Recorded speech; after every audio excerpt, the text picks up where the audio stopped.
Hello everyone, কেমন আছেন সবাই? আজকে আমি আপনাদের সাথে একটা রেসিপি শেয়ার করব, সেটা হচ্ছে বাটা মাছ ভুনা। সাথে আমি একটা আলু দিব। তো আমার এই পুরো ব্লগটা অবশ্যই আপনারা দেখবেন। এটা ব্লগ না, এটা আসলে রেসিপি। তো যাই হোক, আপনারা যারা আমার এই ব্লগ রেসিপি এগুলো পছন্দ করেন অবশ্যই আমাকে সাবস্ক্রাইব করে রাখবেন, যেন পরবর্তীতে আমি কোনো ভিডিও দিলে অবশ্যই আপনারা পান নোটিফিকেশন। যাই হোক, চলেন আমার ভিডিওটা দেখেন, কন্টিনিউ করবেন, ঠিক আছে? এখন আমি এখানে ভালোভাবে মাছটা ধুয়ে তারপরে এখানে কিছুটা লবণ আর হলুদ দিয়ে ভালোভাবে মাখাবো। এখানে হলুদ দিয়ে দিব,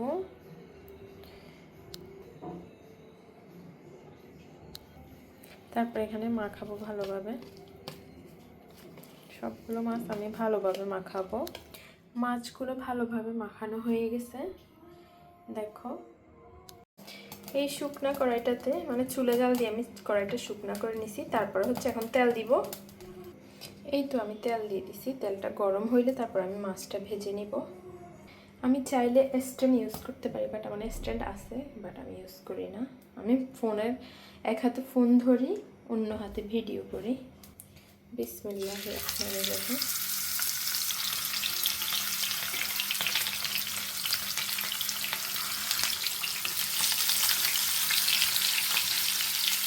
আমি মাছগুলা ভেজে নিব, তারপর অন্যগুলো ভাজবো। এখানে আমি মাছগুলো ভেজে নিছি, দেখেন। তারপর আমি মাছ ভাজাটা দেখাইতে পারি না এই জন্যই, কারণ আমি হচ্ছে এদিক দিয়ে এই যে এগুলা কেটে নিছি। একটা আলু দিছি এখানে, আর হচ্ছে এখানে পেঁয়াজ, মরিচ, টমেটো, ধনিয়া পাতা এগুলো কেটে নিছি আমি। এখন কড়াই গরম করে তারপর তেল দিয়ে ভাজবো আর কি। এখানে মাছ ভাজার যে তেলটা, এটা আমি একদম উপর থেকে দিয়ে দিব, যেহেতু নিচে মশলাগুলো, তো একটু সাবধানে দিব যেন নিচে মশলাটা না পড়ে। আমি এখানে আর একটু ফ্রেশ তেল দিয়ে দিছি। এখন এখানে পেঁয়াজ মরিচ দিয়ে দিব। আমি বড় বড় দুইটা পেঁয়াজ কাটছি এখানে। ভাটা মাছটা আসলে ভুনা করলেই স্বাদ বেশি। তারপর আমি ওই ইউটিউবে দেখে আসলে রান্নাটা করতেছি, আমার এই জীবনের প্রথম। যেহেতু আমি একটা আলু দিব সাথে।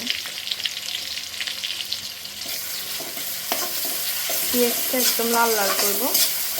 এদিকে আমি একটু রসুন বেটে নিই, রসুনটা আসলে দিলে তরকারিটা স্বাদ হয় বেশি। এখানে আমি রসুন বাটতে বাটতে পেঁয়াজটা একদম লাল লাল হয়ে গেছে।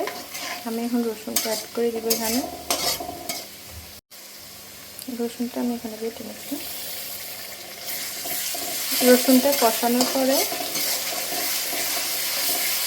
এখানে লবণ, হলুদ, মরিচটা একটু বেশি দিব, কারণ মরিচটা দিলে কালারটা সুন্দর আসবে, ঝালও হবে। ঝাল খাইতে আমার পছন্দ। আর এখানে হালকা জিরার গুঁড়া দিব।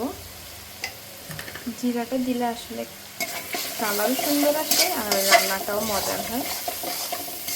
যে রসুন বেটে আনছিলাম ওইখান থেকে একটু পানি দিয়ে দিই ওই বাটিতে করে। এখন মশলাটা ভালোভাবে কষাবো। কষাই আমি এখানে আমি এখানে টমেটোটা দিয়ে দিব, তারপরে আলু দিব।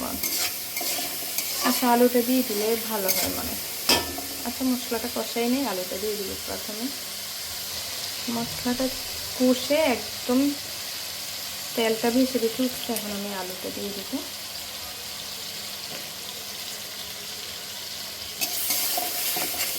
একটা আলু দিচ্ছি। অবশ্যই খাওয়ার সময় অবশ্যই শেয়ার করবো কেমন লাগে। এটা কিন্তু এমন না যে কাউকে আমি শেখাচ্ছি রান্না, এটা আমি নিজে রান্না করি যেমন সেটাই শেয়ার করছি। আলুটা প্রায় আমি 5 মিনিট ধরে কষাইছি, দেখেন কালারটা কি সুন্দর আসছে। এখন এখানে আমি টমেটোটা দিয়ে দিব। এখানে 2টা টমেটো নিচ্ছি আমি।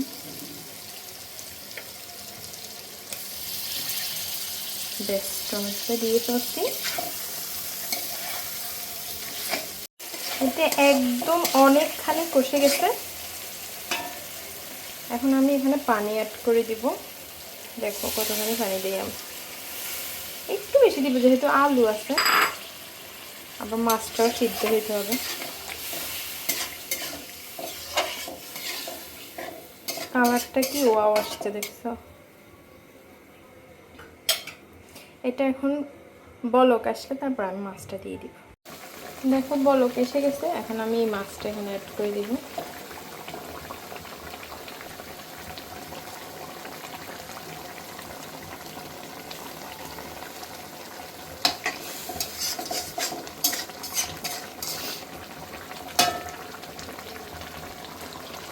দেখো সুন্দর আসছে কালারটা, তাই না? আমি এখানে একটু জিরের গুঁড়ো অ্যাড করে দিব, ঢাকনা দিয়ে দিচ্ছি।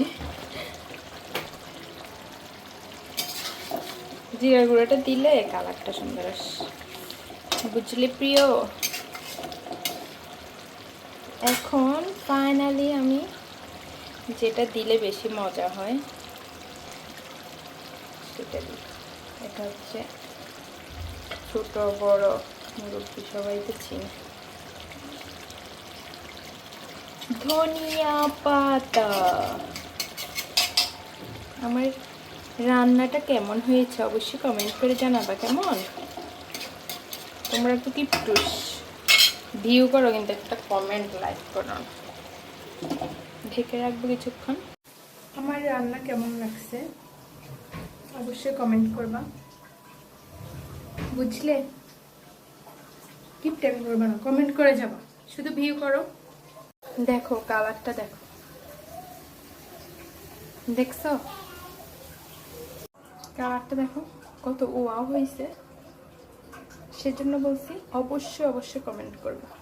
আর যারা যারা নতুন আমার চ্যানেলে সবাই সাবস্ক্রাইব করবা, আর ফেসবুকে থাকলে অবশ্যই ফলো দিবা। Bye bye, take care.